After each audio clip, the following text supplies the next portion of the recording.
Hey everyone, welcome back to my channel. So in today's video, I will be doing a comparison review between the Etude House Jung pH 6.5 Whip Cleanser and the new Etude House Jung pH 5.5 Foam Cleanser. Now you guys have been leaving me a lot of comments and DMs even regarding this new Jung pH 5.5 Foam Cleanser, and since the 6.5 Whip Cleanser has been my holy grail cleanser for over 6 months now, and since I'm also generally a fan of the Etude House Jung range, obviously I have to give this new cleanser a go to see if it will work better or not. So previously I did do a review on the pH 6.5 Whip Cleanser, and I've also mentioned it multiple times in various videos, and therefore today's video is going to focus more on the pH 5.5 Foam Cleanser whilst comparing it to the 6.5 Whip Cleanser. So to begin, I'm going to go through the ingredient list for the pH 5.5 Foam Cleanser. So as you can see on the screen, this cleanser has a very short ingredient list, and unlike the pH 6.5 Whip Cleanser whereby its cleansing ingredients are the fourth ingredient excluding water, this cleanser's very first ingredient excluding water is a very mild and gentle cleansing agent. This ingredient is so gentle and mild that it is often used to formulate baby products as well. Apart from being a cleansing agent, this ingredient also works as an emollient and as a surfactant, which can help keep the skin soft and smooth and moisturized, and also help the product foam. Next we have glycerin, which is the very first ingredient for the pH 6.5 Whip Cleanser. So glycerin is a very commonly used humectant in skincare that can help attract and retain moisture in the skin whilst cleansing. So other commonly used humectants includes hyaluronic acid, AHA, honey, aloe vera, and etc.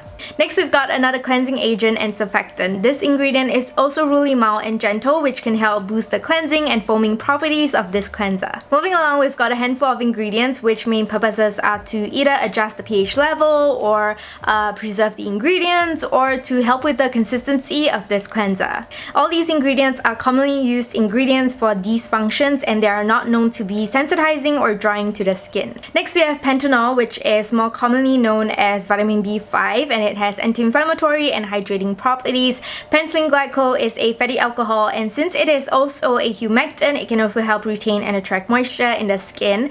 Last but not least, medicaicide is an active component of Centella asiatica, and so it has similar skincare benefits as Centella asiatica, including wound healing, anti-inflammatory, and hydrating. So personally, I find that the pH 6.5 Whip Cleanser is gentle enough for my sensitized skin, but I did receive some feedback from some of you guys saying that the Whip Cleanser is still too drying for you. And so if you're one of those people, the good news is the Foam Cleanser is definitely a more gentle option due to the cleansing agents used. Although the pH 6.5 Whip Cleanser does contain a higher concentration of the anti-inflammatory and hydrating ingredients like panthenol and medicaicide, and the Whip Cleanser also contains green tea extract, which also has anti-inflammatory and hydrating properties, I find that is not a really important factor for you to consider, or rather that should not be the reason why you pick the Whip Cleanser over the Foam Cleanser. And the reason is because when picking a cleanser, I find that the most important ingredient you should look out for is the cleansing ingredients, because you use a cleanser for its cleansing properties and not for its anti-inflammatory or hydrating properties. Furthermore, you can always supplement with anti-inflammatory and hydrating ampoule, serum, essence, toners, moisturizers, and etc. So one of the reasons why the pH 6.5 Whip Cleanser is my holy grail cleanser is because I just love how soft and smooth the foam is. Back when I had very inflamed and irritated skin with acne, the soft foam really made cleansing my skin more pleasant and more bearable because I didn't have to forcefully drag the product around my skin whilst cleansing. So for the Foam Cleanser, even though the surfactants are really mild and gentle, I find that this product still foams really nicely, and even though the foam is not as soft as the Whip Cleanser, in comparison to other foam cleansers that I've used, is definitely still softer and smoother on the skin. Despite this being a really gentle cleanser, I find that it cleanses my oily skin really effectively, and because it is a pH 5.5, it makes it safer for me to leave this product on my skin for a longer period of time, meaning that I'm able to take my time to cleanse my skin to ensure that it is well cleansed. So not too long ago, I received a comment saying that I am damaging or destroying my skin's barrier because I mentioned that I take 2 minutes to cleanse my skin. That comment has been deleted by that person, but anyway, I wanted to bring this up in this video in case any one of you has the same concern. So if you're worried about damaging your skin's barrier when cleansing, I want to say that your skin's barrier isn't going to get damaged because you cleanse it for 2 minutes, especially if you're using a gentle and safe cleanser like one of these. Additionally, I find that for people with with oily skin like myself, it is really important for us to keep our skin well cleansed. And so I find that 2 minutes is a decent amount of time. In fact, sometimes I might take even longer than that. So if you have very oily skin and you're taking less than 2 minutes to cleanse your skin, I feel like you might not even be cleansing your skin thoroughly enough. So I know some of you guys want to see me use these products, like you want to see how I actually use the skincare products that I mentioned in my videos.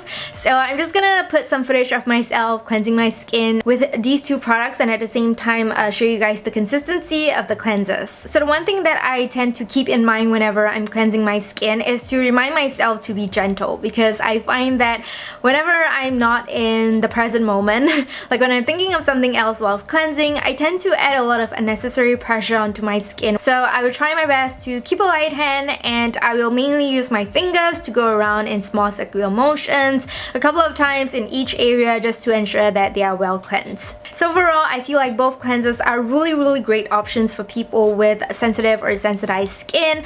Back when I had dermatitis, I used the 6.5 whip cleanser and it worked really well for me. But back then I also did not have the option of the foam cleanser. So right now, if you have really sensitive or sensitized dehydrated skin with skin conditions like dermatitis, acne, rosacea, eczema, and etc., and you're considering between these two cleansers, I highly suggest that you just go with the foam cleanser, because it's just a safer option for people with sensitive skin due to the cleansing agents used and also the pH level. Personally, I still love the 6.5 whip cleanser and I will still continue using it, but the 5.5 foam cleanser is definitely a new favorite of mine, and it's definitely also a product that I will repurchase. Currently, I'm also trying to increase the amount of times I use AHA and BHA in my routine, and so I find that at this point of time, using the foam cleanser will be a better and safer option for me as well. So I've come to the end of today's review. I hope this video is helpful for those of you guys who are wondering what are the differences between these two Jung cleansers apart from its pH level, and I hope that this video will be helpful for you to decide which of the two cleansers will be more suitable for your skin. So I know that a lot of you guys have been waiting for this video, and so I do hope that it has lived up to your expectations or standards. If you do have any other questions regarding these two cleansers, feel free to leave your question in the comment section below, or you can also DM me if you're shy, and I will try my best to answer your questions. So with that said, I want to thank you so much for watching, and I will see you very soon in my next video. Bye!